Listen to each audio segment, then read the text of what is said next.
சென்னையில் ஒரு மாபெரும் ஒரு பேரணியை நடத்தியிருக்காங்க. வீதர் லீடர்ஸ் அமைப்பினுடைய தலைவர் அண்ணாமலை தலைமையில். அந்த கூட்டத்தில் பார்த்திங்கன்னா மிக பிரம்மாண்டமாக ஆயிரக்கணக்கான தொண்டர்கள் கலந்துக்கிட்டாங்க.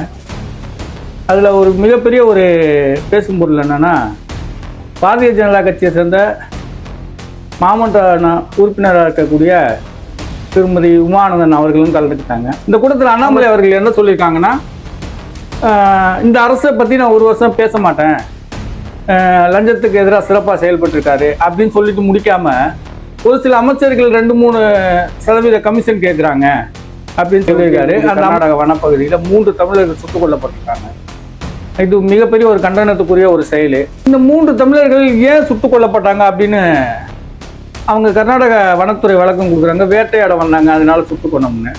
போதையில்லா தமிழகம் அப்படின்னு சொல்லிட்டு ஒவ்வொரு பேருந்து நிலையத்திலையும் நம்ம முதல்வர் படத்தோட ஒரு விளம்பரம்லாம் பார்க்கையில் அதை மிக சந்தோஷமா இருக்கு. போதைக்கு எதிராக, கஞ்சாவுக்கு எதிராக என்னுடைய பையன் பேசினான், அதனால இந்த மாதிரி ஒரு கொலை நடந்துச்சு. பார்த்தீங்கன்னா அந்த வந்தே பாடலில் டெல்லி காங்கிரஸினுடைய தலைமை அலுவலகத்தில் நடந்த அந்த நிகழ்ச்சியில் வந்தே மாதரம் பாடல் இசைக்கப்படுது. அந்த பாடல் பாட ஆரம்பிக்கையில் சோனியா அவர்கள் பதட்டம் பண்ணி, என்ன நிப்பாட்டுங்க, ஏன் இந்த பாடுறீங்க அப்படின்றாங்க. கூட இருக்கவங்களும் என்ன பண்ணுன்னு தெரியாமல் வேறு வழி இல்லாமல் அந்த பாடலை பாதியிலே நிப்பாட்டுறாங்க. இந்த நாள் இனிய நாள். வணக்கம் அன்பு உறவுகளே.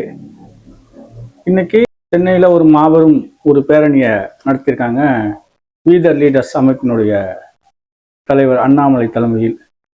அந்த கூட்டத்தில் பார்த்தீங்கன்னா மிக பிரம்மாண்டமாக ஆயிரக்கணக்கான தொண்டர்கள் கலந்துக்கிட்டாங்க.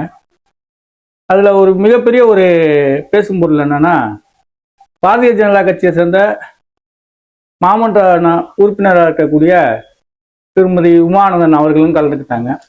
அவங்ககிட்ட செய்தியாளர்கள் கேட்கையில், நீங்கள் என்ன பாரதிய ஜனதா கட்சியில் இருக்கீங்களே, அண்ணாமலை அமைப்பில் கலந்துக்கிட்டு இருக்கீங்களே அப்படின்னால, என்னுடைய பையன் அவன் நல்லா இருக்கணும், அவனை நான் வாழ்த்துறதுக்காக வந்திருக்கேன் அப்படின்னு சொல்லியிருக்காங்க. இது ஒருவேளை உங்களை கட்சியை விட்டு நீக்கிட்டா, இதனால உங்களை கட்சியை விட்டு நீக்கிட்டா நீங்கள் என்ன பண்ண போறீங்க தெரியல, அது என்ன முடிவு பண்ணணும்னு தெரியல, நீக்கிறாங்களான்னு பார்ப்போம், ஆனால் அத்வானியை பார்த்து உள்ளே வந்தவங்க அப்படின்னு சொல்லி பேசியிருக்காங்க. ஆயிரக்கணக்கான மக்களில் பெரும்பான்மையான பேர் பாஜகவை சேர்ந்தவர்களோ அப்படின்ற ஒரு எண்ணத்தை இவங்களை பார்க்கையில் தோணுது. அப்புறம் அந்த கூட்டத்தில் அண்ணாமலை அவர்கள் என்ன பேசியிருக்காங்கன்னா, 1 கோடி மரக்கன்றுகள் நடணும், ஐயா அப்துல் கலாம் அவர்கள் சொன்னதை நம்ம செயல்படுத்தணும், அதுக்கு இந்த மாதம் ஒரு 20 லட்சம் மரக்கன்றுகளை நடுறதா முடிவு பண்ணியிருக்கோம் அப்படின்னு இருக்காங்க. இந்த கூட்டத்தில் மரியாதைக்குரிய மறைந்த நமது சென்னை கலைவாணர் என்று சொல்லக்கூடிய விவேக் அவர்களுடைய மனைவி அவர்கள் கலந்துக்கிட்டாங்க. அது ஒரு கவனிக்கத்தக்க ஒரு விஷயமா இருக்கு.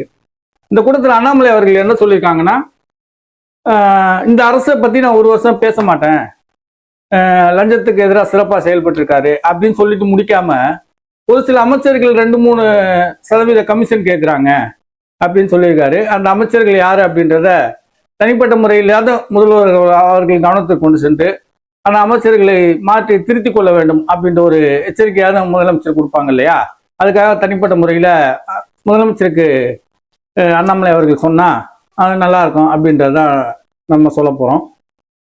அப்புறம் பார்த்தீங்கன்னா, கர்நாடகத்தில் இன்னைக்கு அதை ஈரோடு மாவட்டத்தை ஒட்டி தமிழக எல்லையை ஒட்டி இருக்கக்கூடிய கர்நாடக வனப்பகுதியில் 3 தமிழர்கள் சுட்டுக் கொல்லப்பட்டிருக்காங்க. இது மிகப்பெரிய ஒரு கண்டனத்துக்குரிய ஒரு செயல். இந்த 3 தமிழர்கள் ஏன் சுட்டுக் கொல்லப்பட்டாங்க அப்படின்னு அவங்க கர்நாடக வனத்துறை விளக்கம் கொடுக்குறாங்க. வேட்டையாட வந்தாங்க, அதனால சுட்டுக் கொண்டோம்னு. இது உண்மையிலே ஒரு கண்டனத்துக்குரிய ஒரு செயல். கொலையை மறைக்கிறதுக்காக அவங்க ஒரு தப்பா சொல்றாங்களோன்னு தோணுது. எல்லாருமே அந்த விறகு புறக்கி விவசாய குடும்பத்தை சேர்ந்தவங்க, கூலி வேலை செய்கிறவங்க, இவங்களை சுட்டுக் கொள்ற அளவுக்கு என்ன தப்பு பண்ணாங்க அப்படின்னு அரசு விளக்கம் கொடுக்கணும். நம்ம தமிழ்நாடு அரசு மிக தீவிரமாக ஒரு கண்டன குரலை எழுப்பணும். நம்ம முதலமைச்சர் அவர்கள் நம்ம கர்நாடக முதலமைச்சரோட நல்ல நட்புல இருக்காரு, தொடர்புல இருக்காரு, மீண்டும் இது போல ஒரு தவறு நடக்கக்கூடாது அப்படின்னு நம்ம கண்டனத்தை பதிவு பண்ணி தீவிரமாக இது போல மீண்டும், ஏன்னா இந்த மாதிரி செயல்கள்லாம் நடக்கையில மீண்டும் இந்த வீரப்பன் போன்ற ஒருவர்கள் உருவாகக்கூடிய வாய்ப்புகளை உருவாக்கி கொடுத்துடக்கூடாது கர்நாடக அரசு அப்படின்றதான் நம்ம சொல்ல வர்றோம். தமிழ்நாட்டு தலைவர்கள் எல்லாருமே இதுக்கு கண்டன குரல் தெரிவிச்சிருக்காங்க. அதுவும் ஒரு பாராட்டக்கூடிய ஒரு செயல் தான். போதையில்லா தமிழகம் அப்படின்னு சொல்லிட்டு ஒவ்வொரு பேருந்து நிலையத்திலையும் நம்ம முதல்வர் படத்தோட ஒரு விளம்பரம்லாம் பார்க்கையில அதை மிக சந்தோஷமா இருக்கு. இது ஏன் சொல்றேன்னா, சரியா சொல்லணும்னா 10ஆம் தேதின்னு நினைக்கிறேன். இந்த மாதம் 10ஆம் தேதி, ஆகஸ்ட் 10ஆம் தேதி பார்த்தீங்கன்னா கோவையில் ஒரு கல்லூரி மாணவர் படுகொலை செய்யப்படுறார். 3ஆம் ஆண்டு படிக்கக்கூடிய இந்துஸ்தான் கல்லூரியில் 3ஆம் ஆண்டு படிக்கக்கூடிய அந்த மாணவர் படுகொலை செய்யப்படுறார். அதற்கு வந்து இப்போ கல்லூரி தரப்பில் விளக்கம் தராங்க. சட்டமன்றத்தில் அமைச்சர் பார்த்தீங்கன்னா கல்லூரி மாணவர்களுக்கிடையே நடைபெற்ற ஒரு மோதலில் தான் மாணவர் பலியாகிறார் அப்படின்னு சொல்கிறாங்க. பெற்றோர்கள் வந்து இல்லைங்க, இது வந்து போதைக்கு எதிராக, கஞ்சாவுக்கு எதிராக என்னுடைய பையன் பேசினான், அதனால வந்து இந்த மாதிரி ஒரு கொலை நடந்துச்சுன்றாங்க.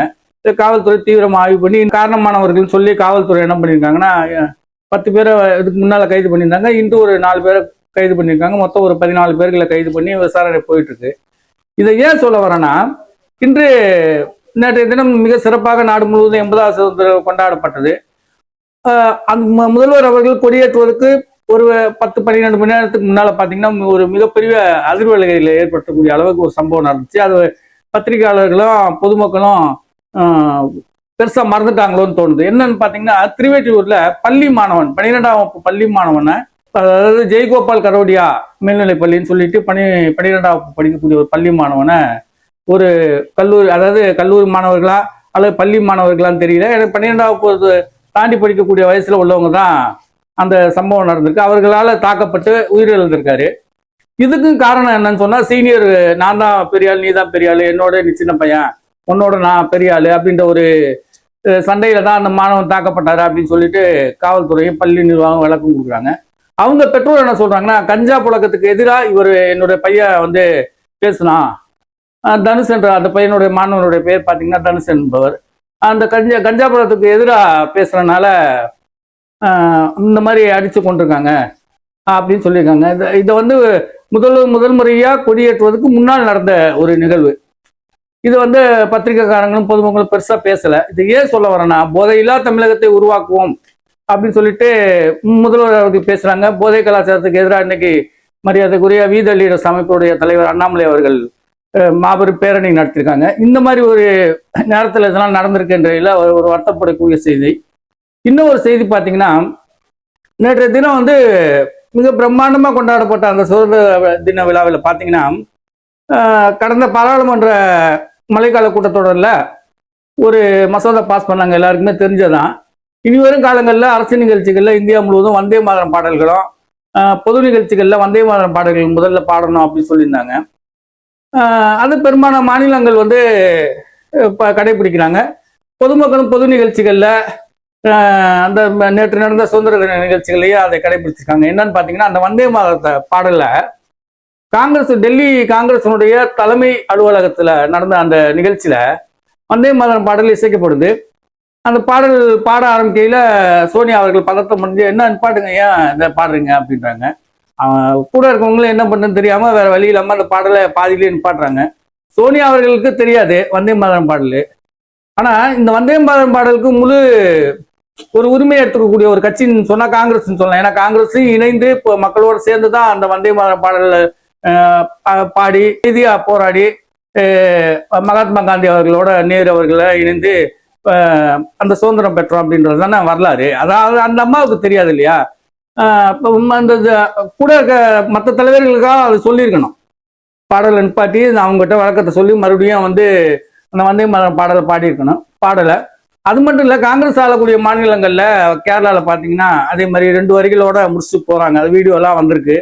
அதே மாதிரி கர்நாடகத்தில் பண்ணலை, ஆந்திராவில் பண்ணலை. காங்கிரஸ் ஆளுகின்ற மாநிலங்களிலாம் வந்தே மாதரம் பாடல் பாடப்படலை அப்படின்றது தான் ஒரு செய்தி. இந்த மாதிரி தொடர்ந்து அதாவது இந்திய மக்களுக்கு எதிராகவே நீங்கள் செயல்பட்டா உங்களை மக்கள் புறக்கணிப்பாங்க என்பதுதான் இனி வரும் காலங்களில் நடக்கும். நீங்களும் வந்து இப்போ தொடர்ந்து எல்லா தேர்தலையும் ஜெயிக்கணும், அடுத்தடுத்து ஒவ்வொரு மாநிலத்தையும் நம்ம பிடிக்கணும், மத்தியில் ஆளுங்கட்சியாக வரணும் அப்படின்னு நீங்கள் நினைக்கிற நீங்கள் மக்களுக்கான திட்டங்களை மக்கள்கிட்ட போய் சேருங்க, சொல்லுங்க, செய்யுங்க, மக்களுக்கு வேண்டியதை செய்யுங்க. இந்த மாதிரி தேசத்து உணர்வை மக்கள்கிட்ட தூண்டுங்க, தேசத்துக்கு விரோதமாக செயல்படாதீங்க அப்படின்னு தான் நம்ம சொல்கிறோம். பார்ப்போம் அவங்க மாற்றிக்கிறாங்களான்னு பார்ப்போம். இதை பல பேர் அவங்க சொல்லியிருப்பாங்க. இந்திய அளவில் வந்து எல்லா பத்திரிகையாளருமே வந்து அதை சொல்லியிருக்காங்க. அவங்க கவனத்துக்கு போயிருக்கோம். இனிமேல் காலங்களில் மாற்றிக்கிறாங்களான்னு பார்ப்போம். மீண்டும் நாளை ஒரு நிகழ்ச்சியில் சந்திப்போம். நன்றி.